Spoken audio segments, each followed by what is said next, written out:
Assalamualaikum warahmatullahi wabarakatuh. Halo semua, perkenalkan nama saya Azira Alpatripaiti dari kelas 11 jurusan Desain Komunikasi Visual. Jadi, kita akan membahas bagaimana cara dakwah Nabi besar Muhammad SAW. Sebelum kita memasuki materi, kita harus tahu teman-teman, apa saja yang akan dibahas dalam materinya. Jadi yang akan dibahas itu ada 3 ya teman-teman.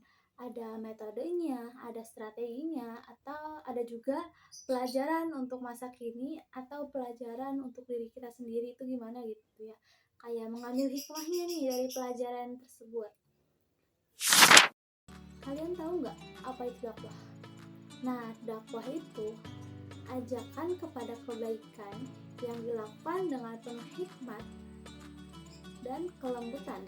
Rasulullah SAW merupakan teladan utama dalam berdakwah, menyampaikan ajaran Islam sebagai rahmatan lil alamin.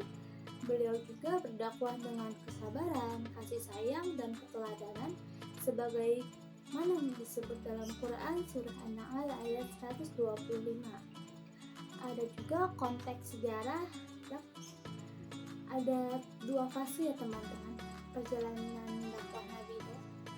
Yang pertama ada fase Mekah, yang kedua fase Madinah.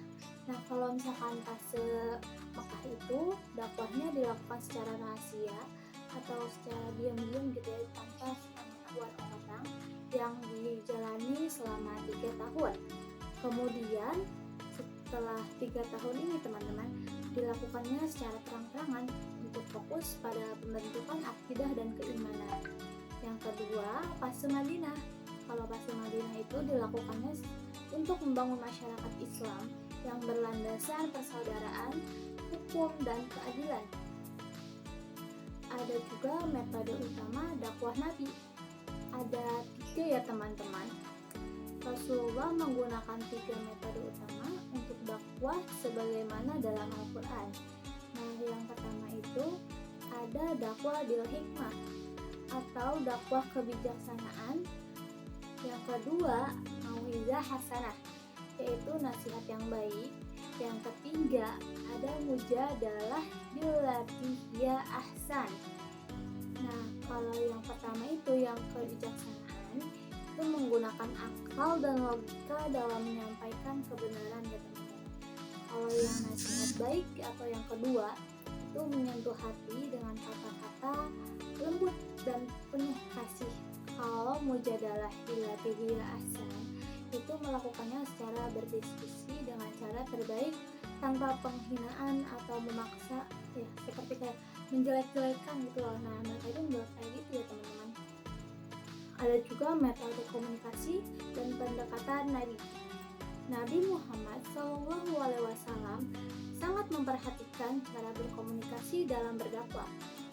Yang pertama, ada menyesuaikan bahasa dan gaya bahasa, bicara dengan audiens ya teman-teman, atau dengan para pendengarnya gitu loh teman-teman. Yang kedua, ada penyampaian pesan dengan sabar dan penuh kelembutan. Yang ketiga, menggunakan surat untuk berdakwah kepada raja atau pemimpin agar lebih sopan gitu loh teman-teman. Nah, yang keempat, memilih waktu dan tempat yang tepat agar pesan mudah diterima. Lanjut, kita ke metode berdasarkan sasaran dakwah. Rasulullah menyesuaikan dakwahnya berdasarkan siapa yang diajak. Yang pertama, ada dakwah kepada individu atau secara personal gitu loh, dilakukannya secara penuh empati.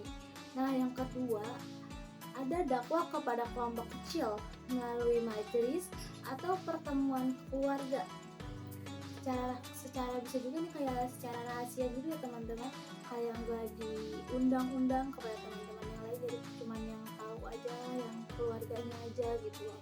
Nah, yang ketiga, dakwah kepada masyarakat luas lewat khutbah, ceramah, dan teladan dalam tindakan, seperti misalkan ada acara-acara rutin gitu, pengajian rutin. Nah, biasanya kan kalau di pengajian rutin itu ada ceramahnya ya teman-teman. ada juga strategi tahapan dakwah Nabi. Yang pertama, ada dakwah dimulai dari keluarga dan kerabat terdekat dilanjutkan kepada masyarakat luas di Mekah secara terbuka. Yang kedua, ada setelah hijrah ke Madinah, Nabi membangun masyarakat Islam yang kuat dan damai. Ketiga, menyebarkan dakwah ke berbagai wilayah melalui surat dan utusan.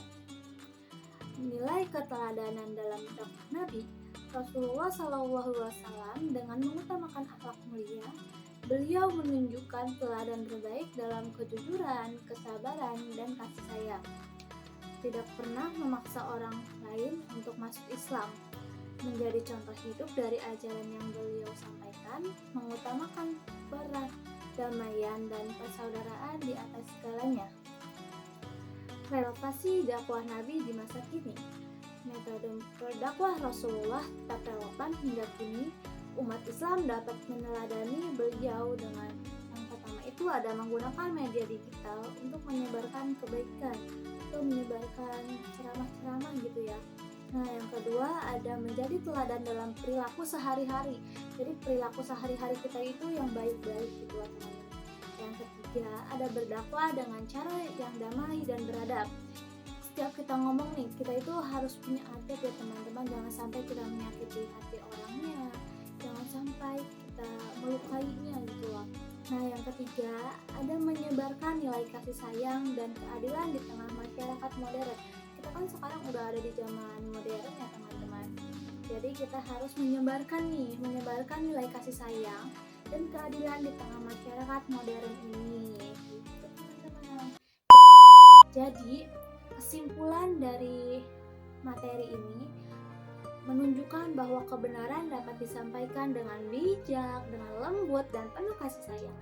Beliau juga menjadi teladan sepanjang zaman dalam menyebarkan Islam sebagai rahmat bagi seluruh alam. Mari kita terus meneladani metode dan akhlak beliau dalam kehidupan dan dakwah kita sehari-hari agar hidup kita selalu tentram, aman, damai, dan penuh dengan kebaikan. Nah, jadi sekian materi yang dapat saya sampaikan. Salah hilaf mohon maaf. Wassalamualaikum warahmatullahi wabarakatuh. Bye semua.